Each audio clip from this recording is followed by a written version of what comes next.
J'ai vécu des affaires rough dans ma vie, là. Là, je pense que c'est la paix. Parce que vous êtes malade, gars. Virginie, tu trouves ça difficile de revenir tout de suite? C'est déjà fini? Oui, ben c'est un retour à la réalité. Tu te rends compte que c'est presque terminé, dans le fond, l'aventure. Puis j'ai l'impression d'avoir commencé hier. C'est une aventure que tu veux pas nécessairement que ça finisse. Tu crées des beaux liens, tu voyages, tu vois le monde.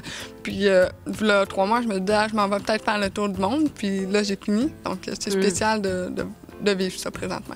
Mais tu dis que ça passe vite, mais pourtant, on avait l'impression des fois que tu trouvais ça long. Oui, ben, parfois c'est long. Vivre en groupe, ça peut être une ambiance assez lourde. Il y a des gens qui sont pas faits pour vivre ensemble, qui ne se côtoient pas dans la vie de tous les jours. Dans la vie, c'est facile de dire, ben, on n'est pas fait pour être amis, on prend un chemin différent. Mais là, on peut pas, puis il y a des gens qui ont dû se côtoyer malgré ça. Puis, comme on est un groupe, ben, si 2 personnes ne s'aiment pas, toi aussi, tu subis l'impact de tout ça. Puis j'ai affronté beaucoup sur moi-même, j'ai vu les défauts que j'ai. Puis bon... Qu'est-ce que tu as comme défaut que tu as découvert? Je suis peut-être un peu impatiente. Et, oui, à long terme, j'étais à fleur de peau. Puis pas habituée d'être en groupe comme ça. C'est vraiment pas quelque chose que je fais dans la vie de tous les jours. La semaine, mes amis m'appellent la marmotte. Je reste à la maison et je dors. Puis...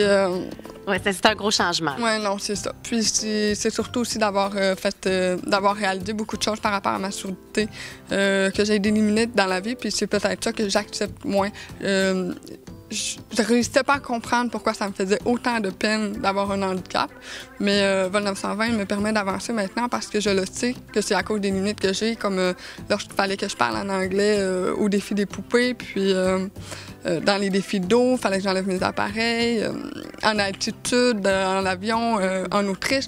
Donc j'ai confronté plein de choses que je confronte pas d'habitude dans la vie de tous les jours. En groupe, les gens étaient capables de jouer aux cartes le soir, mais moi, il fallait que j'aille me coucher, j'étais trop fatiguée. Donc j'ai trouvé ça difficile pour l'orgueil, puis...